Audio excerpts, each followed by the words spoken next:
Hi, welcome back to the 800 Rose Big Experience Show, shot live here on Bridal Channel today. Now, we were just talking a little bit about the beginning of Bridal 101. If you've just joined us, it's a little bit of a, call it a college class on what new brides that just got engaged and grooms and their family members can expect. We always recommend when we're talking about venues that when you first walk in the place, it should give you that wow look. For instance, if you walk into the lobby and it's beautifully decorated and it looks great and it smells nice and everything looks great to you, that's what your guests are going to see. So first impressions are always important. However, even more important is the food. Okay, if the place has the right ambience, you'll figure that out with just the first few minutes then when you're there. But you always want to be involved in the tasting of the food. A lot of great venues will invite you to come down during when they're having another wedding party or event, and you can kind of hide in the background and see how the whole place functions. So we definitely recommend asking the venue managers when they're having an event and when you can come back and kind of stay behind the scenes. Usually they'll give you a professional that works in the building to take you through a little tour, and you can kind of hide behind the scenes and watch another wedding take place. This is something that some places do, not all places do. The other thing is you want to look at how close is that to where your guests are coming from. When brides invite people, let's say you invite 100 people to your wedding, on a nationwide average, we'll see about 21% of the people may not show up, which means you might only see about 80 people that will RSVP that they're coming. So we want to make sure that we choose a place that's easy for the bride and her family to get to, but also a place that's easy for her guests to get to. So if you have a lot of guests coming from out of town, probably an hour or two or more away, they might not be able to come as easily as some other people. You might get less people showing up for your wedding. And the reason for that is money. If you have family members that live in, say, Santa Barbara, and your wedding's in Los Angeles, they may have to drive a couple hours. If they have kids, they may need to get a babysitter. And that costs money. The wife always seems to need a new wedding dress, isn't that right? And gasoline's expensive again, and they may have to spend the night at a hotel. It could cost the average couple in that position maybe a couple of $1,000s to go to a wedding. Plus, if they show up, they tend to leave a larger wedding gift.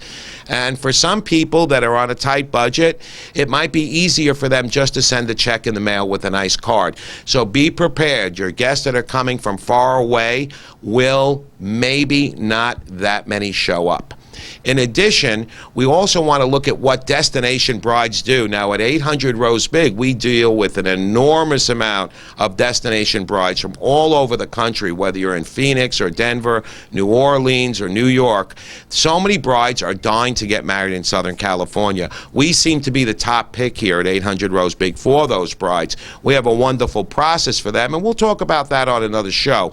But if you are a destination bride, BridalChannel is really your best friend in this whole process, because you'll be able to go to BridalChannel.com and watch TV shows shot right at local vendors. For instance, the Marriott show that we just did last week. You're going to be able to meet everybody from the Marriott Hotel, get a tour of their facility, and get to know the feeling, the vibe of the place. Soon, we'll be doing many other shows in the area with all different wedding professionals. So you'll be able to meet wedding coordinators, wedding limo companies, wedding photographers, wedding videographers, wedding invitation companies, wedding dress companies.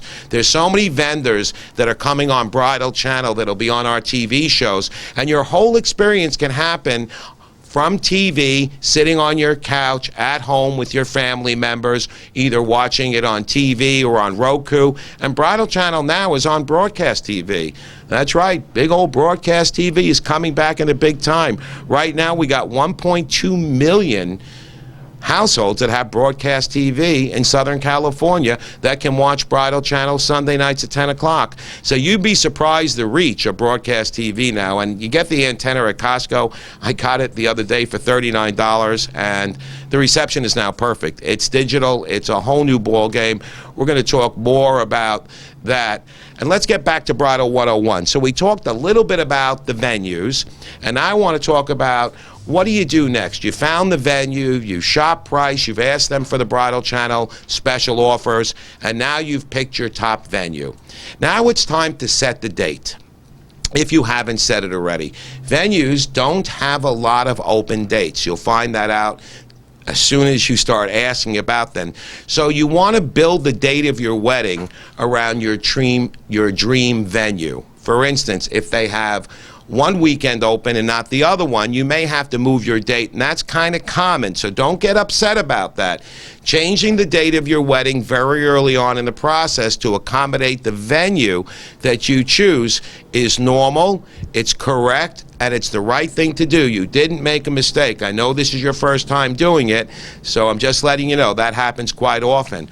Also, a great way to save money is to see if there's a better price for perhaps a Friday night wedding or a Saturday afternoon wedding or a Sunday wedding than a Saturday night wedding. You'll find there's a big price difference. So always get the prices per the different day schedule. You'll find there's some big dramatic savings there, and definitely ask for that.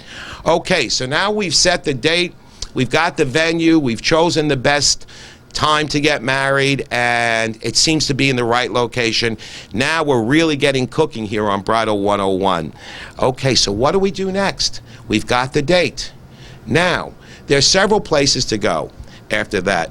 Most of our brides, after they book the venue, will either go to their wedding photographer or their wedding florist next. Now, if you're getting married in June, July, August, September, you'll find that you should be making these reservations and reserving these dates with these vendors as soon as possible.